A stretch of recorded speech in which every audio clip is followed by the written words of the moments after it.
Hey guys, TechFi, and today I've got another mouse comparison for you guys. So I've got the Razer Viper Mini versus the glorious Model D Minus, which is $10 more at $50. Make sure you check out the individual reviews of these mice, or at least your favourite after watching this video.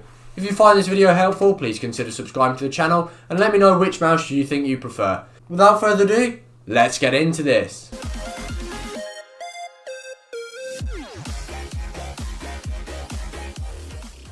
I'm also giving away a glorious Model D Minus for my subscribers, so make sure you enter that with a link in the description to get your chance to win one. Starting off with the shape, the Razer Viper Mini is semi-ambidextrous since it is symmetrical but the side buttons are only on the left, whereas the glorious Model D has an ergo shape. They're both very small, with the Razer Viper Mini being the smaller out of the two at just 118.3mm long, 53.5mm wide and 38.3mm tall at the highest point. On the other hand, the glorious Model D Minus is 120mm long, 67mm wide at the widest point and 61mm wide at the middle and front and 40mm high. From that it's clear that the length isn't too dissimilar, however the Model D Minus is quite a bit wider. What this means is the Model D Minus is much better for palm grip. If you're a palm user, I would 100% go with the Model D Minus. I couldn't get comfy and a lot of people agree that it's not very good to palm the Razer Viper Mini. If you have particularly small hands, and I mean very small, you can probably get away with it. For claw grip, bigger hands or a more relaxed claw like me will prefer the glorious Model D Minus. Its shape is just a little bit nicer for that, and personally I could get comfier. Both of these mice are good for claw though, but if you do have a more aggressive claw, then I'd say I'd go for the Razer Viper Mini. It just seemed to suit it more and I could get more comfortable using that grip.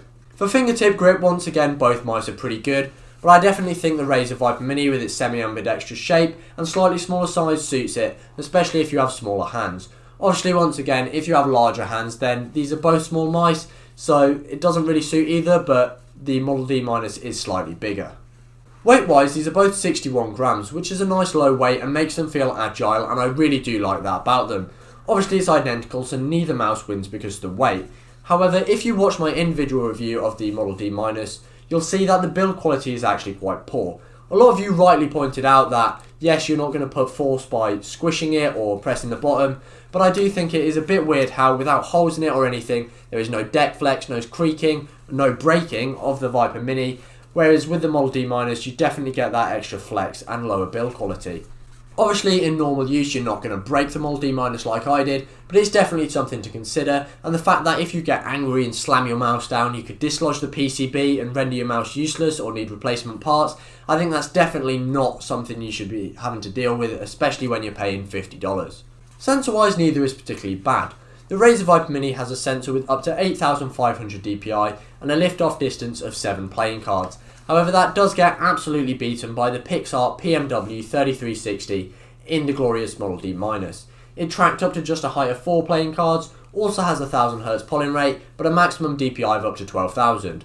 While both those maximum DPIs should be more than enough for anybody, it does make a big difference to lower lift-off distance, and it did feel ever so slightly more precise and responsive. However, it's not really noticeable to the human eye, at least in my experience. The buttons on this mouse are a lot closer. For the primary mouse clicks, they were both strong points in my individual reviews, and I really like both of them. If I had to pick a favourite, once again, something about the Model D Minus feels a bit nicer, however I can't really put my finger onto why. They did both feel very good though. There were no issues with pre-travel, sponginess, stickiness or anything like that. If you're interested, here's a little sound test of the Razer Viper Mini left click and right click. And then with the glorious Model D Minus, the left click and the right click. On both mice, the side buttons were pretty good. They are slightly different though, and you can hear more about them in the individual reviews. Quickly though, the Model D Minus, they're bigger, smoother and stick out less, and on the Razer Viper Mini, they stick out a bit more. They're a bit smaller, but they are still nice and easy to find. Both take about the right amount of force to click, and I don't really have a favourite between the two. Similarly with the scroll wheels, neither is bad, but as is a common theme with this comparison, the Model D Minus just has that slight edge over it. Both scroll distinctly between each step, and I never had any double scrolling issues about that, but something about the way it feels and the way it clicks is just a lot nicer on the Model D Minus. For a sound test, once again, you can check out the individual reviews. Both cables on these mice were pretty good as far as included cables go. However, the Model D Minus cable was a bit looser than Razer's Speedflex cable, and for that reason is my cable of choice.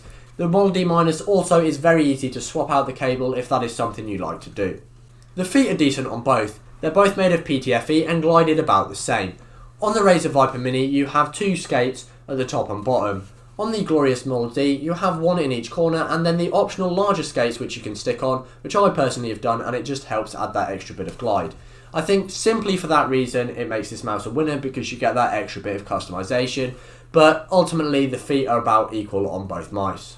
Finally, for the lighting and software, obviously the glorious Model D Minus looks better here. The RGB customization isn't just a single zone, it looks a lot cooler, and the way it glows out the honeycomb is very cool. Whereas on the Razer Viper Mini, sure you get the nice light bar at the bottom, but you can only have a single RGB colour at once, since it's only got a single RGB zone.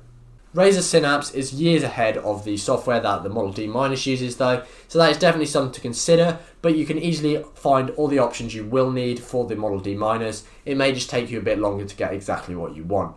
To round it all off with a simple verdict, if you're a palm user, go with the Model D Minus.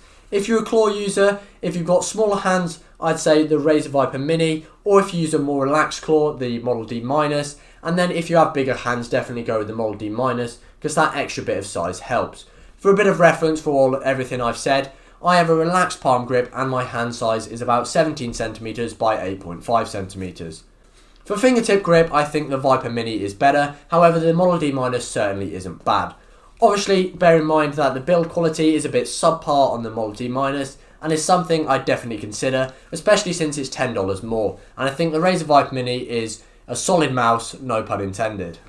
Thank you guys for watching. If you enjoyed this video, please leave a like and even consider subscribing to the channel. Comment down below which mouse you think is a better mouse and which you'd get if you're going to buy one, or if you are, let me know.